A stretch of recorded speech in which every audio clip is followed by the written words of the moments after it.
Sr. Presidente, muito obrigado.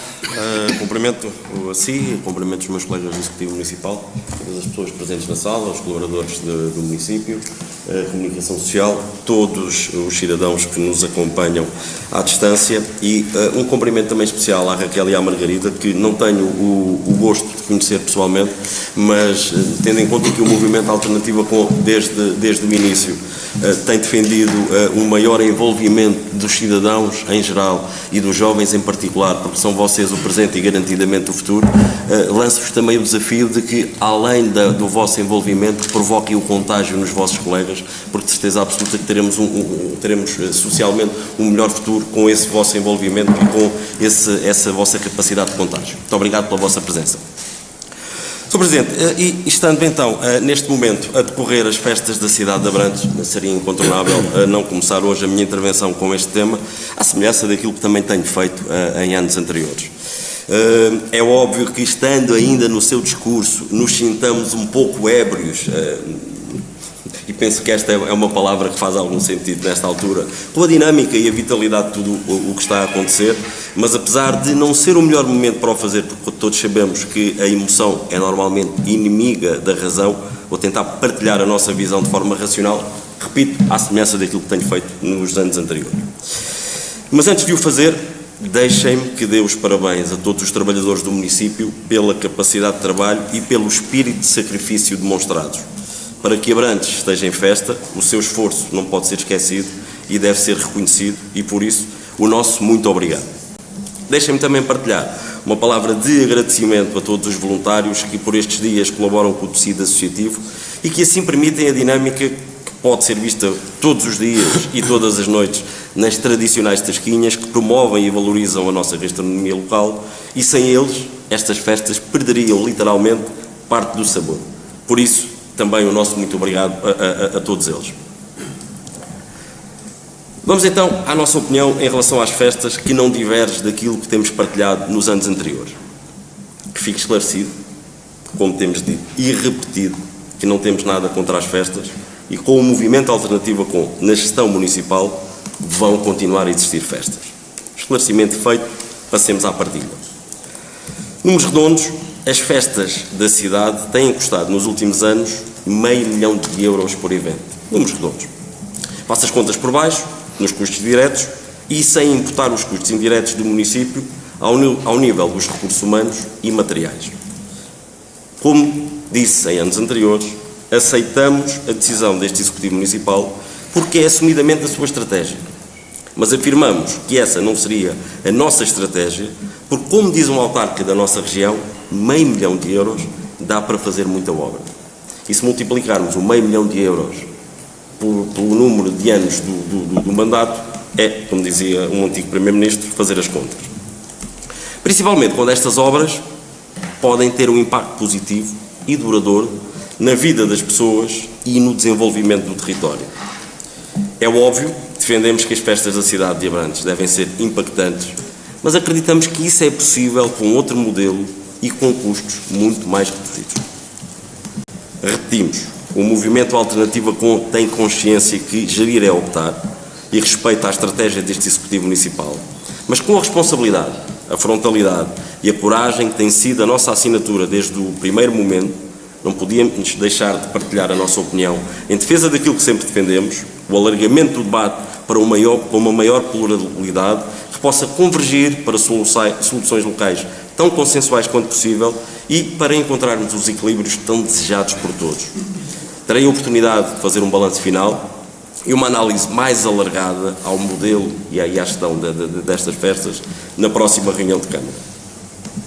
E deixe-me mudar de tema, apesar de haver uma ligação com as festas da cidade. Porque sempre que temos festas, o Sr. Presidente recupera a flor como símbolo identitário da cidade nas várias entrevistas que dá aos órgãos de comunicação social. A identidade de um concelho deve, na nossa opinião, ter uma estratégia de comunicação coerente e permanente. Não nos parece que esta seja a forma correta de comunicar a identidade da nossa cidade e do nosso concelho.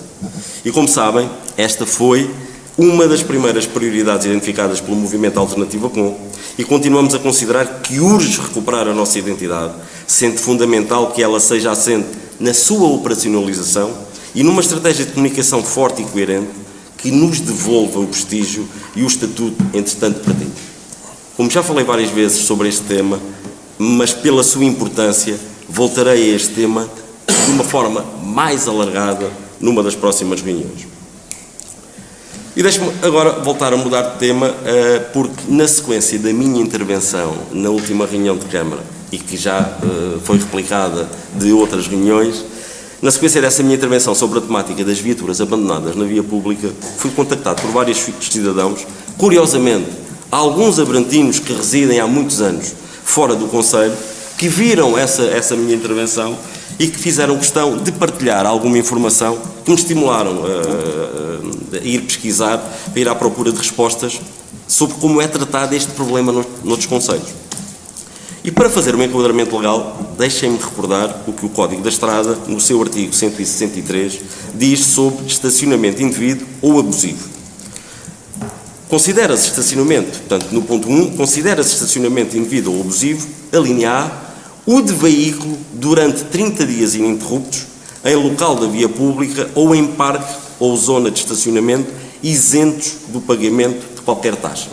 Este ponto 1 tem outras alíneas que faz depois o enquadramento relativamente a parques fechados que são objeto do pagamento de alguma taxa. Mas, portanto, repito, o veículo, um estacionamento abusivo é considerado sempre que um veículo estiver num determinado tipo de estacionamento sem pagamento de taxas durante um período de 30 dias.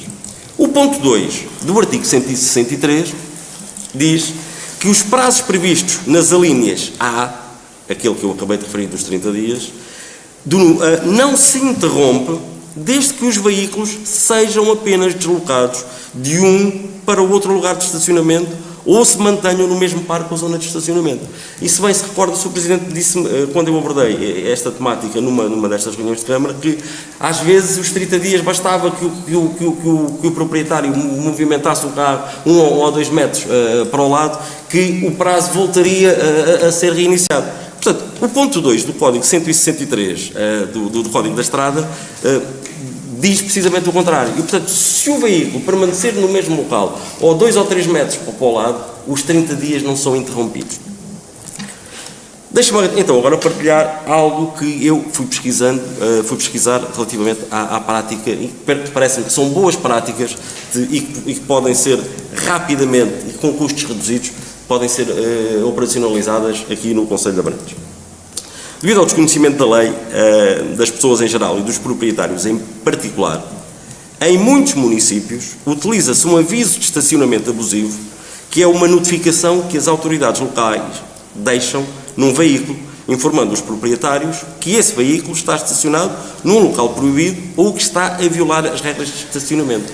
Este aviso é uma coisa relativamente simples que pode funcionar como uma espécie de um autocolante, por exemplo. Mas isso depois, a parte da sua operacionalização, deixo para quem tem essas competências.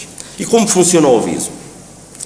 A autoridade competente, seja a Polícia Municipal, GNR, PSP, coloca esse aviso no veículo que está estacionado de forma irregular. O aviso informa o proprietário do veículo que deve retirar o veículo desse local dentro de determinado prazo. Após o aviso do veículo, o proprietário desse veículo é também formalmente notificado, por carta registada, com aviso de recepção, para que este retire o veículo do local. Se o veículo não for removido dentro do prazo, ele será rebocado e levado para um parque fechado. Parece-me que, tendo em conta este enquadramento e esta pesquisa que eu fiz, este enquadramento que a lei nos permite, parece-me que temos aqui condições para resolver um problema que provoca algum tipo de segurança, saúde pública, poluição visual, além de algum tipo de constrangimentos, principalmente em zonas onde o estacionamento é bastante carenciado. Deixe-me só dar uma informação complementar, que é, se eventualmente não se conseguir identificar o proprietário do veículo, então aí a lei permite fazer logo a remoção do veículo, porque se ele não tem proprietário, certamente poderá ser objeto de alguma ilegalidade e, portanto, o município, com as autoridades, tem a legitimidade e tem a lei do seu lado para proceder imediatamente à remoção do veículo. Portanto, deixo aqui mais mais estes contributos, porque penso que são importantes no sentido de acelerarmos eu bem sei que temos outras prioridades, mas eu acho que esta é também uma situação que podemos resolver com custos reduzidos e que pode permitir também uma imagem diferente, principalmente agora que temos tantas dezenas de milhares ou centenas de milhares de pessoas a visitar-nos que vêm de fora do Conselho. É importante também projetarmos a melhor imagem que pudermos do nosso Conselho. Deixe-me só, antes de terminar, fazer um pequeno esclarecimento ou uma pequena correção. O Sr. Vereador Vítor Moura fez referência à minha intervenção na última reunião de Câmara relativamente aos médicos de família. Em momento algum eu fiz uma quantificação de 10%, eu fiz uma abordagem genérica da evolução da situação dos médicos de família e fiz depois também, comparei essa evolução quantitativa e qualitativa relativamente a uma proposta que o Movimento Alternativa apresentou no dia 2 de novembro de 2021, penso eu, logo na segunda reunião deste Executivo Municipal. Portanto, só fazer este esclarecimento, eu não fiz nenhuma quantificação nem de 10, nem de 20, nem de nenhum tipo de porcentagem, fiz uma avaliação qualitativa relativamente à evolução da situação dos médicos de família. Muito obrigado.